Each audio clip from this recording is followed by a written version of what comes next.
Okay, we are on what I would say is probably the longest chapter of the book.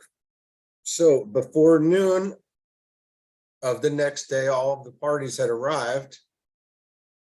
We spent the afternoon in comparing notes, and these notes checked to the letter. That evening, after we had finished with our notes, we were invited to go directly to the lodge for dinner. When we arrived, we found about 300 people, men, women, and children, assembled and seated at long banquet tables. They had reserved places for us at one of the end tables so we could look down the whole length of the room.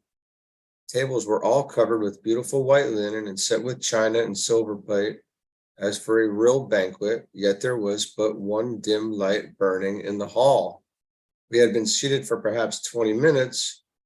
There was a deep stillness, and in a moment a pale light flooded the room.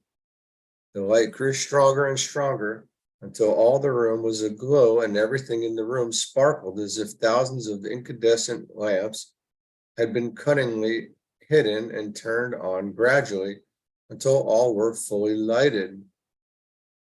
We were to learn afterwards that there were no electric lights in the village. After the light came on, the stillness lasted for about 15 minutes. Then of a sudden, a mist seemed to gather, and there was the same gentle swish, like the sound of wings, that we had heard the evening before when Emil's mother appeared before us. The mist cleared, and standing in the room at different points were Emil's mother and 11 others, 9 men and 3 women. Words fail to describe the radiant beauty of that scene. When I say that, although they had no wings, they appeared like a troop of angels. I am not exaggerating. They stood for an instant as if transfixed. All bowed their heads and waited. In a moment, there came music from unseen voices. I had heard of heavenly voices, but I had never experienced them until that night. We were fairly lifted from our seats. Towards the close, those that had appeared walked to their seats, and we again noticed that though they made no effort to walk quietly, their feet did not make the slightest noise. When the 12 were seated in their respective places, the same mist appeared, and again, when it cleared, there stood 12 more. This time there were 11 men and 1 woman, and among these was our friend of the records. As they stood there for a moment, another song burst forth. When the song was nearly ended, the 12 walked to their respective places without the slightest noise. They were no sooner seated than the haze again filled the room. When it had cleared, there were 13 standing, this time across the far end of the hall, 6 men and 7 women, 3 men and 3 women on each side of the woman in the center. The center one appeared to be a beautiful girl in her teens. We had thought every woman that appeared was very beautiful, but this one surpassed them all. They stood with bowed heads for a moment, and the music again burst forth. The music floated out for a moment. Then the choir of voices began. We arose to our feet. As the tones rolled on, it seemed as though we could see thousands of mystical forms moving about the singing as with one voice. And through it all, there was not one sad refrain, not one minor key. All was a joyous, free burst of music that came from the soul and touched the soul, lifting it up and up until we felt as if we were losing all contact with the earth. As the singing ceased, the 13 walked to their respective places and were seated. Our eyes were fairly glued on the central figure as she advanced toward our table, with a lady on either side. She was seated at the head of our table. As she sat down, the places were quietly stacked at her left hand. The lights grew dim for a moment, and around each one of the 37 there was that same light that so puzzled us, and the most beautiful circle of light just above the head of our guest, our honored guest. We were the only ones in that assembly that were greatly moved. Those assembled with us seemed to take it as a matter of course. After all were seated, the silence was maintained for a time. Then every voice in the room burst forth in a glad, free chant led by the 37 that had appeared. When this was finished, the lady at the head of our table arose and held out her hands. On them appeared a small loaf of bread about 2 inches square and about 14 inches long. Then each one of the other 36 arose, came forward, and received a similar loaf from her hands. They passed around to all the tables and gave to each one a portion of the bread. Our Lady passed around and gave each one a portion of her loaf. As she handed each of us our portion, she said, "Know ye not that Christ dwells within you and in all? Know ye not that your body is pure, perfect, young, ever beautiful, divine? Know ye not that God created you in exact image and likeness of himself and gave you dominion over all things? You, of course, are always Christ, the perfect Son of God, the only begotten Son of God, in whom the Father, Mother is well pleased. You are pure, perfect, holy, divine, one with God, all good, and each and every child has a right to claim his sonship, this divinity." When all had been given a portion, she returned to her seat, and the loaf was the same length and size as it was when she broke the first portion from it. After the ceremony was over, the edibles began to arrive. They came in large covered containers. These containers just appeared on the table before the lady as if they were placed there by unseen hands. She lifted the lid, set them aside, and began serving. As served, the plates were passed, first one to the lady on the right, then one to the lady on the left, and in turn passed them on until all were served generously. The meal had not progressed far when our chief asked the lady what she considered the greatest attribute of God. Without a moment's hesitation, she answered, "Love."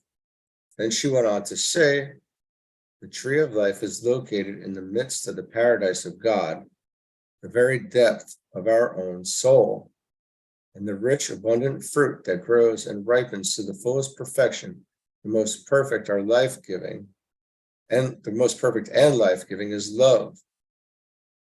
Love has been defined by those who perceive its true character as the greatest thing in the world.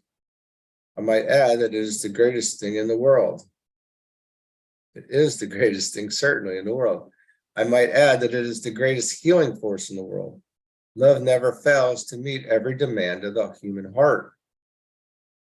The divine principle of love may be used to eliminate every sorrow, every infirmity, every harsh condition, and every lack that harasses humanity. With the right understanding and use of the subtle and illimitable influence of love, the world may be healed of its wounds, and the sweet mantle of its heavenly compassion may cover all inharmony, all ignorance, and all mistakes of mankind.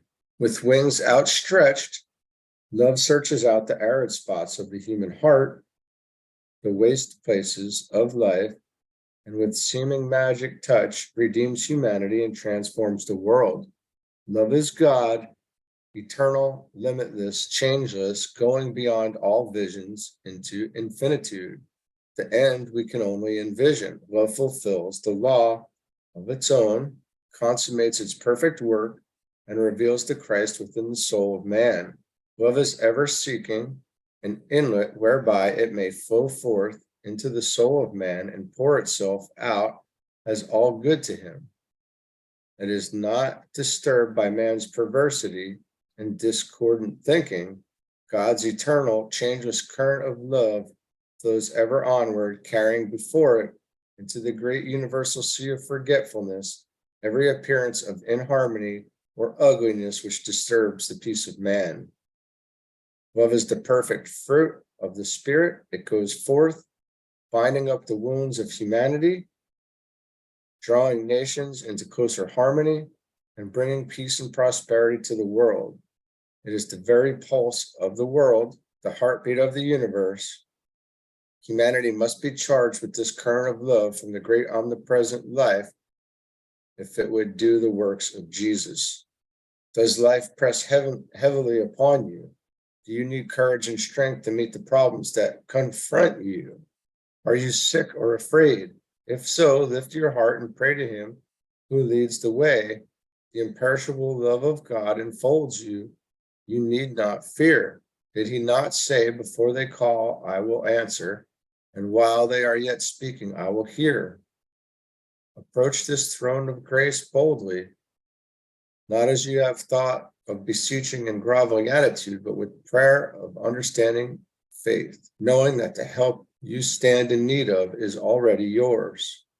Never doubt, do more ask. Claim your birthright as the child of the living God, as Jesus did. Know that in the invisible, universal substance in which all live and move and have our being is every good and perfect thing that man can desire, waiting to be drawn forth by faith into visible form or manifestation. Read in your own words the great book of Paul, what Paul says of love in 1 Corinthians chapter 13, using the word love instead of charity as was intended. Consider Solomon when in the night of his experience, he allowed his radiant love nature to expand to that universal plane of consciousness where he asked to be of service and not for self. This brought to him wealth untold, and added to this was life and honor beyond his power to ask. He recognized the wisdom of love, and love released its boundless wealth upon him. Silver was counted as naught in the days of Solomon. Even the drinking vessels of this mighty king of love were of pure gold.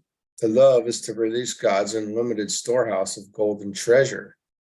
If we love, we cannot help giving, and to give is to gain, and the law of love is fulfilled. Then by giving, we set in operation the unfailing law of measure for measure. With no thought of receiving, it is impossible to avoid receiving, for the abundance you have given is returned to you in fulfillment of the law. Given it shall be given unto you, good measure, pressed down, shaken together, and running over, shall men give unto your bosom. For with the same measure that you meet withal, it shall be measured to you again. If we work in the spirit of love, we must have God present in consciousness. To be one with life, love, and wisdom is to consciously contact. To consciously contact God is to have abundance pressed upon the same as abundance of food has been pressed upon us tonight. You see, there is an abundance for all, and none need want in the presence of God's abundance. This thought of abundance must lift the mind far beyond the bounds of limitation. To conceive abundance, one must relinquish all thoughts of things in particular. This concept is so large that it will not permit the thought of detail. To hold it in mind, consciousness must swing far out into the universal and revel in the joyousness of perfect freedom. This freedom must, however, not be taken for license, for we are held responsible for every thought, every act. Our consciousness cannot attain to this freedom in an instant. The breaking of the last vestige of limitation may be accomplished in an instant, but the preparation for the glorious event has gone before. The preparation in minutest detail has been accomplished from within, just as every petal of a flower is perfected in every detail within the bud. When the perfection is complete, the bud bursts forth its sepal shell, and the flower comes forth beautiful. Just so man must break the shell of self before he can come forth.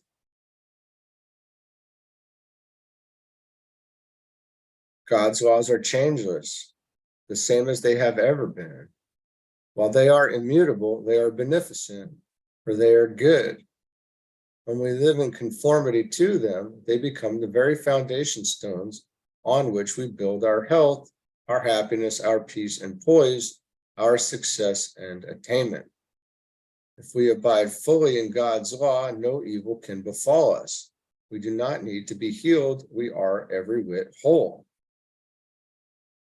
How well we realize that in the great heart of humanity, there is a deep homesickness which never can be satisfied with anything less than a clear consciousness or understanding of God, our Father. We recognize this hunger as heart's cry after God. There is nothing the human soul so longs for as to know God, whom to know aright is life eternal. We see people ever shifting from one thing to another, hoping they will find satisfaction or rest in some accomplishment or in the possession of some limited moral desire. We see them pursuing and gaining these things only to find themselves still unsatisfied. Some fancy they want houses and land, some great wealth, and some great learning. We are privileged to know that man has all these things within himself. Jesus, the great master, attempted to have all see this, how we do love him. He stands out so beautifully triumphant because of his attainments. Above all who have reached the heights of high places in consciousness that Jesus has. We not only love them for their attainments, but because of what they really are. Jesus never allowed himself to dwell on the external after his illumination. He always kept his thoughts at the central part of his being, which is the Christ. In Jesus, the Christ or central spark, which is God in us all, living in everyone today, was drawn forth to show itself perfectly ruling the material body or flesh man. It is in this way that he did all his mighty works, not because he was in some way different from you. He had no greater power than all have today. He was not in some way a son of God, and we only servants of God. He did these works because this same divine spark, which the Father has implanted in every child born, was fanned into a brighter flame by his own efforts in holding himself in conscious communion with God himself, the source of all life, love, and power. Jesus was a man, the same as all men are today. He suffered, was tempted, and tried, just as you suffer because of temptation and trials. We know that during his residence on earth in the visible body, Jesus spent hours of every day alone with God. And we know that in his early manhood, he went through just what we have gone through and what you are going through today. We know that every man must overcome the mortal, the fleshly desires, the doubts and fears, until he comes to the perfect consciousness or recognition of the indwelling presence, this Father in me, to whom Jesus ascribed the credit of all his mighty works. He had to learn as we had to learn, and as you are learning today. He was obliged to try over and over again as you are doing. He was obliged to hold fast as you are obliged to hold fast today, even with clenched fists and set teeth, and saying, I will succeed. I do know that Christ lives within me.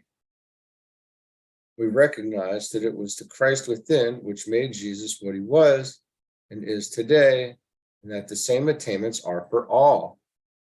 In all this, we would in no way detract from Jesus for what we love him, for we love him with a love unspeakable. We know he went through the perfect crucifixion of self, that he might lead his people to God, that he might show them the way out of sin, sickness, and trouble, that they might manifest the Father in them, that he might teach all that the same Father lives in all and loves all. None that follow Jesus's life and teaching closely can help but love him. He is our perfect elder brother. But if we sell our birthright, if we disregard or treat with contempt the beneficent laws of God, and by so doing turn our back on the Father's house and wander into a far country, as did the prodigal son, of what avail is the peace and plenty, the abundance of warmth and cheer that abides within the house? When you are tired of the husks of life, when you are weary and homesick, with faltering steps you may retrace your way home to the Father's house. This may be done over the road of bitter experience or by a joyful letting go of all material things. It does not matter how the understanding and knowledge is gained, you will eventually press on towards the mark of your high calling. With each step, you will grow strong and bolder until you will no longer falter nor hesitate. You will look within you for your illumination. Then in your awakened consciousness, you will realize that home is here. It is the divine omnipresence in which we all live, move, and have our being. We breathe it with every breath. We live it with every heartbeat. Do not think you must come to us. Go into your own home, your church, your house of prayer, alone, anywhere you choose. Jesus, the great love master, can help you. All those that have passed and are receiving the highest teachings can help you and are endeavoring to help you where you are now and at all times. How plainly we see Jesus and all the others always ready to help those who call. You need but make the call and they answer before the call is even finished. They stand to walk beside you every moment. What you must do is to raise your consciousness so that you can see and know that you walk beside them. Then you will not falter. They are holding out their hands and saying, "Come unto me and I'll give you rest." This does not mean come after death. This means come now just as you are. Raise your consciousness to our consciousness and behold, you stand where we are tonight, above all mortal limitations, abundantly free. Peace, health, love, joy, and prosperity are here. These are the fruits of the Spirit, the gifts of God. If we look unto God, no harm can befall us, no evil can come near us. And if we look to him wholly, we are healed of our infirmities in the transcendent name of the law, or Jesus. God is in the midst of you, child of infinite, immortal spirit. There is naught to make you tremble or despair, not to make you fear. From the bosom of the Father you came, the breath of Almighty God created you a living soul. Before Abraham was, you were. Beloved, now are we the sons of God, joint heirs with Christ. The same power is in you that is in Jesus. This is called the mantle of the Spirit. With the right concept of this, it is found that there is no decay, no disease, no accident, no death, nothing that can take your life in any way. You can draw this mantle so closely around you that nothing can penetrate it, nothing can touch you. All the destructive agencies or forces ever created by man may be directed at you, yet you will come forth unharmed. If by any chance the outer form should be destroyed, it would immediately return as spiritual in the same form. This is an armor better than any armor plate ever devised by man, and you can use it at all times without money and without price. You can stand forth as you are, the child of the living God. Jesus recognized this, and he could have saved himself the Calvary experience. Had he wished to use his power, his enemies could not have touched him. He saw there was a great spiritual change taking place in his body and saw that if this was brought about among those he knew and loved, without some outward change, a great many would not recognize the spiritual import, but would still cling to the personal. He knew that he had the power to overcome death, and he wished to show those that he loved that they had the same power. So he chose the Calvary way, the way they could see, and seeing they would believe. He also wished to show that he had so perfected his body that, should his enemies take his life as they looked upon life, and place his body in the tomb and roll a great stone thereon, the last limitation that man could put upon it, still he, the true self, could roll away the stone and raise his real or spiritual body above all mortal limitations. Jesus could have taken his body and disappeared, but he chose to show that when the spiritual body is developed, no material accident or condition can destroy it, not even the taking of the life by another.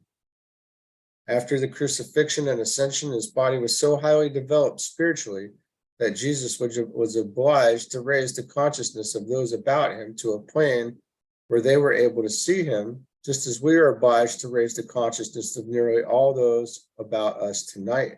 When the woman came to the tomb that morning and found the stone rolled away and the grave clothes lying by, even they did not know him until he had raised their consciousness to the plane where they could behold him. Then later, when two were on the road to Emmaus, Jesus drew near and conversed with them, yet they knew him not until he broke bread with them. At that time, their consciousness was raised to the plane where they could behold him.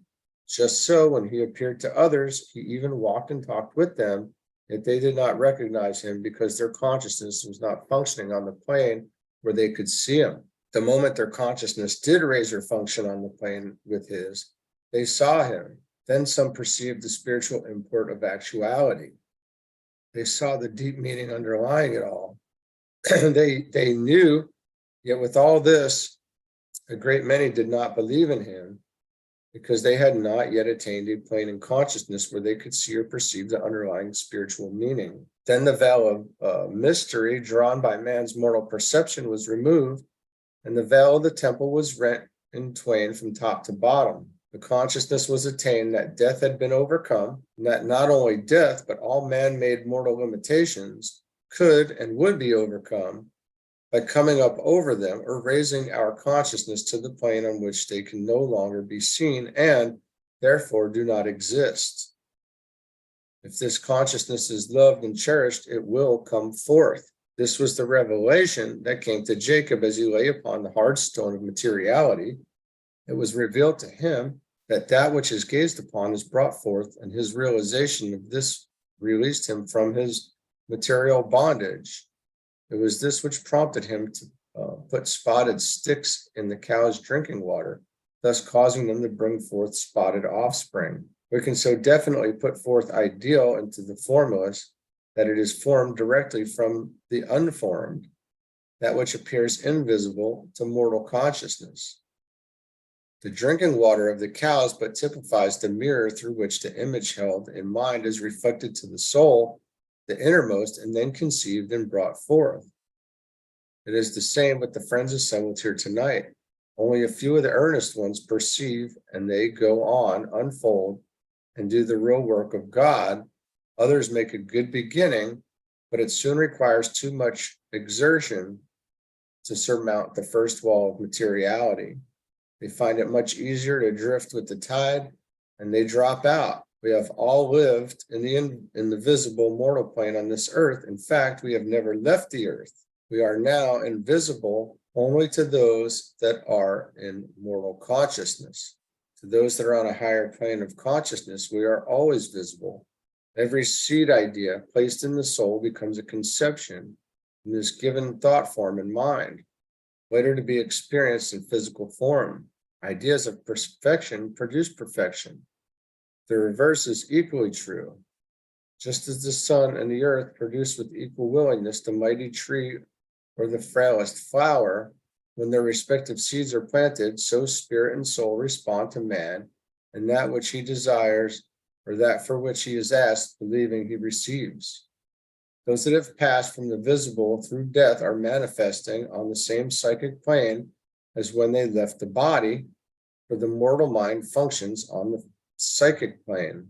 This is because of the great psychic realm which lies between the material or visible and the true spiritual, and through with which all aspiring to true spiritual must force their way before the spiritual is perceived. In order to perceive the spiritual, we must forge through the psychic directly to God. Death releases the soul only to the psychic plane, and it manifests on the same spiritual plane it was in when the soul was released from the body. The one so passing has not perceived that there is but one spirit, one mind, one body, and that all came forth from this one and must return to it. The spirit sent forth from this one and given a perfect body is as much a part of the one spirit as our arm is part of our whole body and is never separated from it any more than any member of our body is a separate part, but is one with the whole body and must be fitly joined with it to make up the whole. So must all spirit or expression be fitly joined together to be complete and perfect. They shall all be gathered together in one place, means that we shall be conscious that we are one expression of the divinity and all from the same source, God. This is the at-one-ment, the atonement at-one-ment, knowing we are all created in the image and likeness of God, exactly like him, an image through which he may and can express the ideal he has conceived for us. to be willing that God shall express perfectly through us the highest ideal he has conceived is the meaning of not my will, but thine, O God, be done. None can rise above mortal thoughts without doing the will of God, whether he does it consciously or unconsciously. Here the top dropped for a moment, and one of our party asked about the relativity of matter. She went on to say, the real world is substance, the relativity of substance. Let us consider for a moment the five kingdoms, the mineral, vegetable, animal, the man, and the God kingdoms. We will begin at the mineral, the lowest. We find every particle in the mineral kingdom expressing the one life, the life of God. The disintegration or division of the particles of the mineral combined with the elements of the air and water has formed soil. Every particle still retaining the original life, the life of God. This gives place to the vegetable kingdom, the next higher expression of God to come forth. Then the vegetable, every part of which contains this one life, has taken up a part of this life from the mineral, has increased and multiplied it, and is expressing it one step higher toward the kingdom. This gives place to the animal, the next higher expression of God. Then the animal, every part of which contains the one life, has taken up a part of this life from the vegetable, has increased and multiplied it, and is expressing one step higher towards the kingdom, God kingdom.